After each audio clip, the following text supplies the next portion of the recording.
Nerite snails are one of the best options for beginners, because they are very easy to care for, and have few demands once added to the tank. Before adding snails, you need to make sure that the water parameters are suitable and they are properly acclimated to your aquarium. Nerites come from the Neritidae family, which contains over 200 species. For example, the zebra, tiger, black racer, olive and horn nerite snail being the most common ones.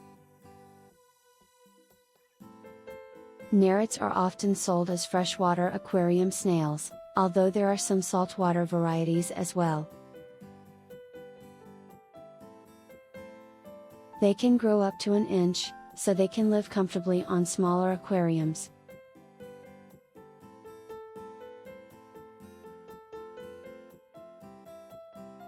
You can add 1 snail per 5 gallons of water, but this isn't a strict ratio. Since they are so small though, it is easy to overstock them, and if you add too many in a small space, they won't have enough algae to eat. Nerites are herbivores and are one of the best algae eaters you can get. They are constantly eating and move easily across the surface, munching on algae or debris as they move.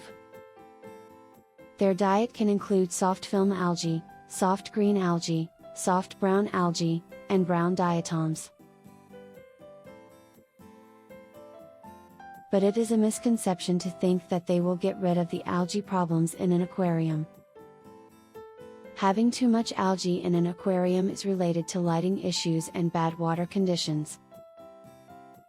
So adding nerites to deal with an algae outbreak is not always the best solution. It is better to fix the root cause of the algae problem, instead of relying on the snails to control the algae. A good addition for their diet are algae wafers or blanched green vegetables like spinach, kale, lettuce and other greens for extra calcium to maintain their shell health. Every snail needs calcium to keep their shell strong, so a lack of calcium can cause the shell to weaken, crack or even get holes, which may lead to an early death. If you notice that their shell looks cracked, then try to feed them calcium-rich foods, or adding calcium supplements, such as calcium sulfate. Cuttle bones is also a very popular choice to use for the snails. Even a calcium substrate could help, which releases minerals into the water. Overeating can also be a problem for a snail's shell. This will usually discolor it, because the extra energy from the food causes the shell to grow at a faster rate. Finally, you need to remember that copper is toxic to most invertebrates, so keep the water in your tank free from it. Watch out for fertilizers, medications or tap water that contain copper, even a slight trace can be fatal. An interesting behavior about nerite snails are their sleep and active periods. When they are in feeding mode, they are constantly on the go, moving steadily and tirelessly throughout the tank.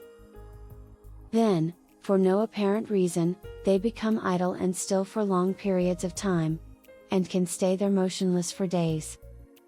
That is when they are sleeping or resting. Their sleep happens in 2 to 3 day cycles, where they have several bursts of sleep over a 13 to 15 hour period. And then they are able to move around for up to 30 hours before having to rest again.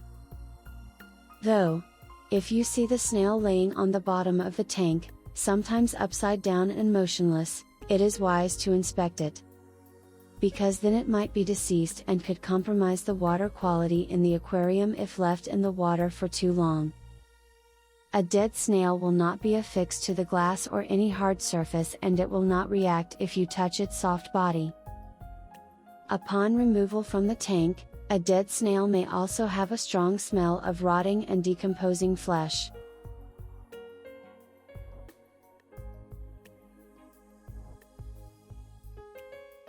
They don't seem to be interested in eating live plants, so you can use slower growing types such as Java fern to decorate your aquarium.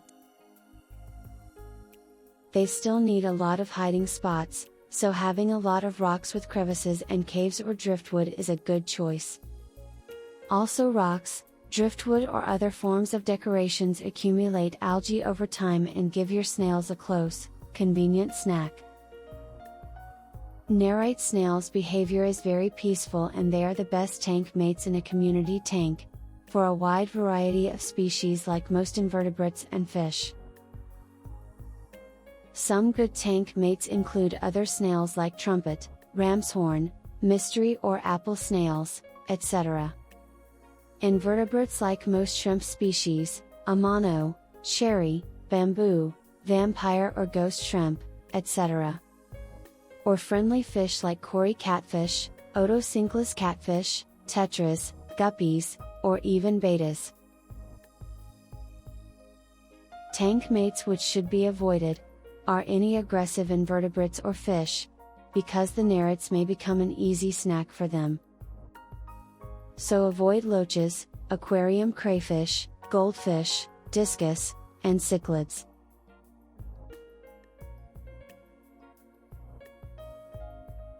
Nerites will not reproduce in fresh water. They need brackish, salt water for their eggs, so the larvae can hatch and survive.